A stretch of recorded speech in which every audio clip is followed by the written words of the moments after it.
नमस्कार विद्यार्थी मित्रों, myself Satish Gohil from Sajjanand English medium school आठेज पूरा। तो आज हम आपके स्टैंडर्ड का चैप्टर नंबर 5 सवाल बालमन के जवाब डॉक्टर कलाम के।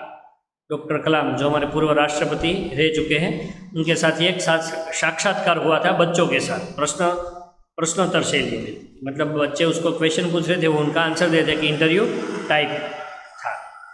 डॉक्टर अब्दुल कलाम का पूरा नाम है डॉक्टर अबुल पाकिर जैनुलाब्दीन अब्दुल कलाम, ये उनका पूरा नाम है। और शॉर्ट फॉर्म से हम उसे क्या बोल जाते हैं, डॉक्टर APJ अब्दुल कलाम। अब APJ अबुल पाकिर जैनुलाब्दीन अब्दुल कलाम वे बच्चों की जिज्ञासाओं का तुरंत उत्तर देने के लिए सदैव तत्पर रहते थे। ये इंटरव्यू जब कब हुआ, जब डॉक्टर कलाम हमारे देश के राष्ट्रपति थे तब, और वे बच्चों के प्रश्नों के उत्तर देने के लिए सदैव तत्पर ही रहते थे। पहला प्रश्न है R अरविंद का, कक्षा 3 सेंट मेट स्कूल चेन्नई से है ये बच्चा। इन्होंने प्रश्न पूछा था डॉक्टर कलाम को कि क्या आप अपने बचपन की कोई यादगार घटना में सुना सकते हैं, कि क्या आपके बचपन की कोई यादगार घटना जो आपको याद हो अभी तक, वो आप हमें बताएंगे। अभी डॉक्टर कलाम कहते कि 5वीं कक्षा में मेरे शिक्षक श्री सुब्रमण्यम अय्यर की एक बात मुझे याद है कि मेरे शिक्षक सुब्रमण्यम अय्यर थे, शिव सुब्रमण्यम अय्यर। उसकी बात मुझे याद है, एक दिन कक्षा में वे हमें बता रहे थे कि पक्षी कैसे उड़ता है। एक दिन वो कक्षा में वो समझा रहे थे कि पक्षी कैसे उड़ता है। उन्होंने हमें रामेश्वरम के समुद्र तट पर ले जाकर उसका जीवंत उदाहरण दिया। रामेश्वर के समुद्र तट पर ले जाकर शीशोर पर ले गए, वहाँ पर दरिया किनारे, वहाँ पर उसका जीवंत उदाहरण दिया। वहाँ पर पक्षी उड़ रहा था, वो दिखाया। वैसी यादगार घटना थी जो मेरे मन मस्तिष्क में हमेशा के लिए बैठ गई। इसी से मुझे आगे विज्ञान पढ़ने की प्रेरणा मिली।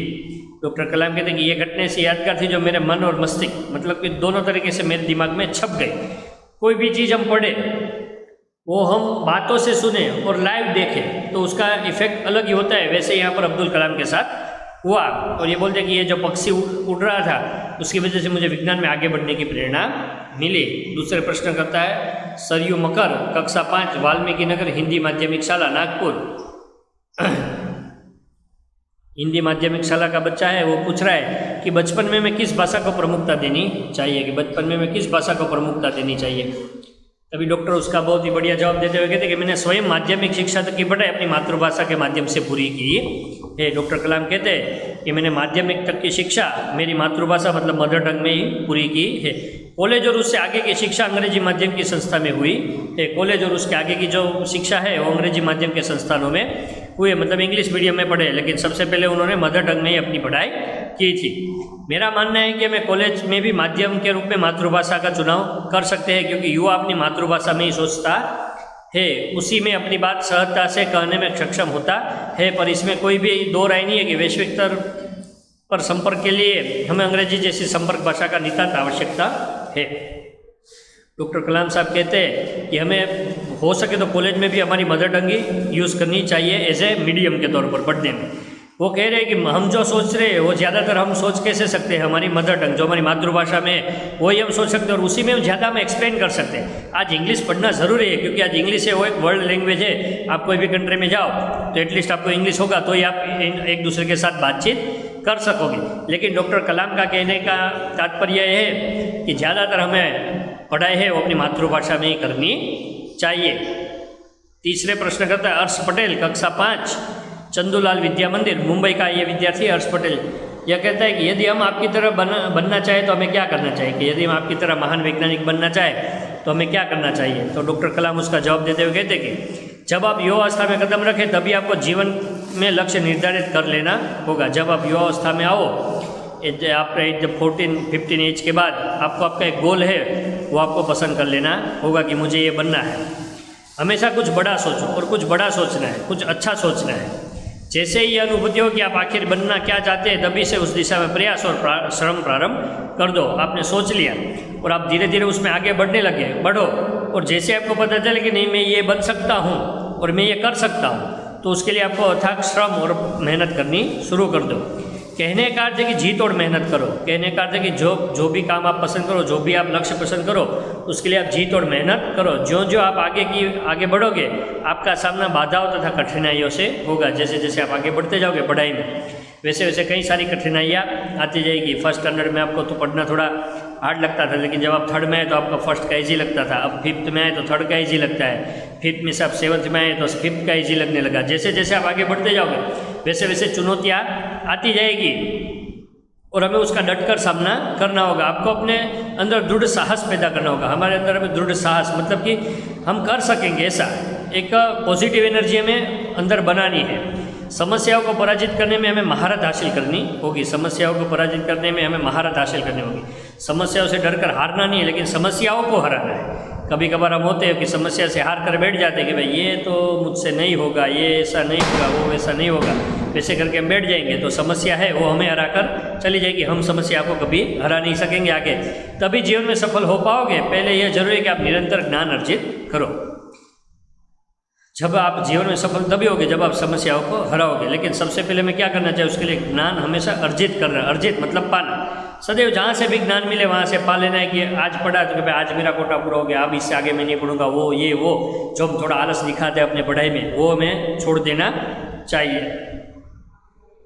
अगले प्रश्न करता है चिराग जैन, कक्षा 7, बॉम्बे, कैम्ब्रिज, अंधेरी, पश्चिम मुंबई से प्रश्न करता है।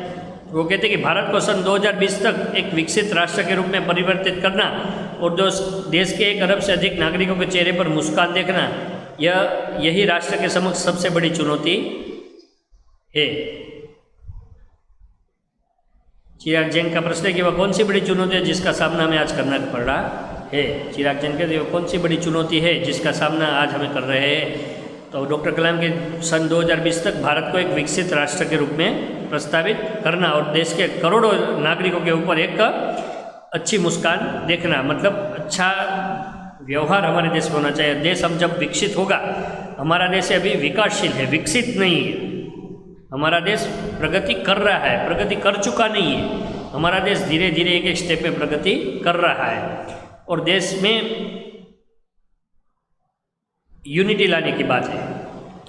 अभी अगले प्रश्न करता है हर्ष चांचड़, कक्षा 7, डॉक्टर एस राधाकृष्णन विद्यालय, मलाड, मुंबई। कि आपकी दृष्टि में साहस की परिभाषा क्या है? आपकी दृष्टि में साहस क्या है? ये साहस किसे कहते हैं? डॉक्टर कलाम कहते हैं कि अपनी जान की परवाह किए बिना दूसरों को संकट या आपदा से बचाना ही साहस है। अपनी जान की परवाह किए बिना दूसरों को संकट या आपदा मतलब मुश्किल में से बचाना, वही साहस है। अगर कोई डूब रहा हो तो हमें हमारी जान की परवाह किए बिना उसको उगारना है। कोई मुसीबत में तो उसके हमें हमारी जान की भले आ पड़े लेकिन उसे हमें वो मुसीबत से निकालना है, तो वो साहस कहलाता है। साहस हम कई तरह के कर रहे हैं। कोई बोलते कि मैं इतना साहसी हूँ कि मैं गर्म चाय एक सांस में पी जाता हूँ, वो साहस नहीं कहलाता। अगला प्रश्न करता है तरुण पटेल, कक्षा 8, Swaminarayan independent school, London. London से ये बालक ने प्रश्न पूछा था डॉक्टर अब्दुल कलाम साहब को कि हम प्रवासी भारतीय मातृभूमि के प्रति गर्व की भावना कैसे विकसित करें। कि हम प्रवासी भारतीय मतलब NRI, what is the full form of NRI? Non residence Indian. जो विदेश में है लेकिन भारतीय है, लेकिन दूसरे देश में रह रहे, दूसरे देश की नागरिकता उन्होंने प्राप्त की है, उसे एनआरआई कहते हैं। तो उसे हिंदी में प्रवासी भारतीय भी कहते हैं। डॉक्टर कलाम उसका जवाब देते हुए कहते हैं कि भारतीय मूल का कोई भी व्यक्ति एक वृद्ध भारतीय का अंग है और वो उसे हमारे देश की सांस्कृतिक विरासतता पर गर्व है। भले वो भारतीय हो, बाहर रह रहा हो, लेकिन वो एक भारतीय ही कहलाता है। और जो हमारी संस्कृति है, भारतीय संस्कृति, उसकी विरासतता पर उसको हमेशा गर्व होना चाहिए। सौभाग्य से आप लोग ऐसी स्थिति में हो कि आपकी मातृभूमि से अच्छी तरह से जुड़े हुए हैं और यही आपके लिए गौरव की बात है। आपके लिए गौरव की बात है और आपके अपने देश के प्रति ऐसी मातृभूमि के प्रति गर्व की भावना कब कि आप अपनी संस्कृति से जुड़े रहे होंगे तो आप अपनी जो मातृभूमि है उसके प्रति आप गर्व ले सकोगे। अगले प्रश्न करता है सत्यम, कक्षा 10, जिला स्कूल मुंगेर से। कि जो भी बच्चे आपसे मिलते हुए कहते हैं कि वे एक प्रसिद्ध वैज्ञानिक, इंजीनियर, डॉक्टर आदि बनना चाहते हैं, पर किसान, मजदूर और कलाकार भी किसी राष्ट्र के लिए उतने ही महत्वपूर्ण है, हमें ऐसे परिवारों में से आते हैं, हमारे लिए क्या संदेश है? कि आप जो भी बच्चों से मिलते हो वो बच्चा, कोई ना कोई बच्चा कहता है कि मुझे इंजीनियर बनना है, मुझे डॉक्टर बनना है, मुझे साइंटिस्ट बनना है, मुझे ये बनना है, वो बनना है, लेकिन कोई नहीं कहता कि मुझे किसान, मजदूर और कलाकार भी बनना है। क्योंकि ये जितना वैज्ञानिकों, कला, इंजीनियरों और डॉक्टर का जितनी हमारे देश के लिए ज़रूरी है, उतनी ये मजदूर, किसान और कलाकार भी राष्ट्र के लिए उतनी महत्वपूर्ण है। तो वो बोल रहे हैं कि हम भी ऐसे मीडियम फैमिली में से आते हैं, तो हमारे लिए आपका क्या संदेश है? डॉक्टर कलाम उसका जवाब देते हुए कहते हैं कि किसान मजदूर कलाकार और दस्तकार ये सभी राष्ट्र के अभिन्न अंग है। ये भी राष्ट्र के एक अभिन्न मतलब जो कभी छूटे, एकदम इम्पोर्टेंट। ऐसा नहीं कि डॉक्टर, इंजीनियर, वैज्ञानिक ही अभिन्न अंग है। किसान, मजदूर, कलाकार, दस्तकार वो सभी भारतीय के, हमारे देश के एक अभिन्न अंग है। राष्ट्र निर्माण में हमें उन सभी की सेवाओं की समान रूप से दरकार है। राष्ट्र निर्माण की में जो कोई भी सेवा लगेगी उनमें उन लोगों का भी उतना ही सहकार होगा जितना इन लोगों का होगा। आप सभी को चाहिए कि आप अपने क्षेत्र में खूब उन्नति करें। डॉक्टर कलाम कहते हैं कि आप सभी अपने क्षेत्र, जो भी क्षेत्र आप पसंद करो उसमें आप खूब उन्नति करो, खूब आगे बढ़ो। अगले प्रश्न करता है रोहित चतुर्वेदी, कक्षा 11, इस्लामिया इंटर कॉलेज, इटावा। कहते कि आप कहते कि भारत 2020 तक एक विकसित राष्ट्र बन जाएगा, पर निरंतर बढ़ती जनसंख्या और बेरोजगारी इसे संभव होने देगी। बड़ा अच्छा सवाल पूछा कि निरंतर बढ़ती जा रही जनसंख्या, पॉपुलेशन और बेरोजगारी, क्या ये पॉसिबल हो सकेगा हमारे देश को विकसित बनाने में? डॉक्टर कलाम उसका जवाब देते हुए कहते हैं कि विकास स्वयं जनसंख्या की वृद्धि को रोकने की अचूक औषधि है। विकास अगर करना है तो जनसंख्या को हमें रोकना पड़ेगा। आज देखो तो दुनिया में सबसे ज़्यादा वस्ती चीन और उससे बाद कहाँ पर है? भारत में है। वस्ती के नाम पर, पॉपुलेशन के नाम पर हमारा देश का नंबर दूसरा है। इसमें जन शिक्षा, विशेषकर स्त्री शिक्षा की बात सम्मिलित है। इससे छोटा परिवार, सुखी परिवार की मान्यता को बल मिलेगा। बाद में सरकार स्लोगन भी देती है कि छोटा परिवार, सुखी परिवार। भारत 2020 का मिशन यहाँ से युवाओं को रोजगार के पर्याप्त अवसर सुलभ कराएगा। ग्रामीण क्षेत्रों में बड़ी संख्या में उद्योग धंधे स्थापित किए जाएंगे, जिससे उन क्षेत्रों में रोजगार के प्रचुर अवसर पैदा होंगे।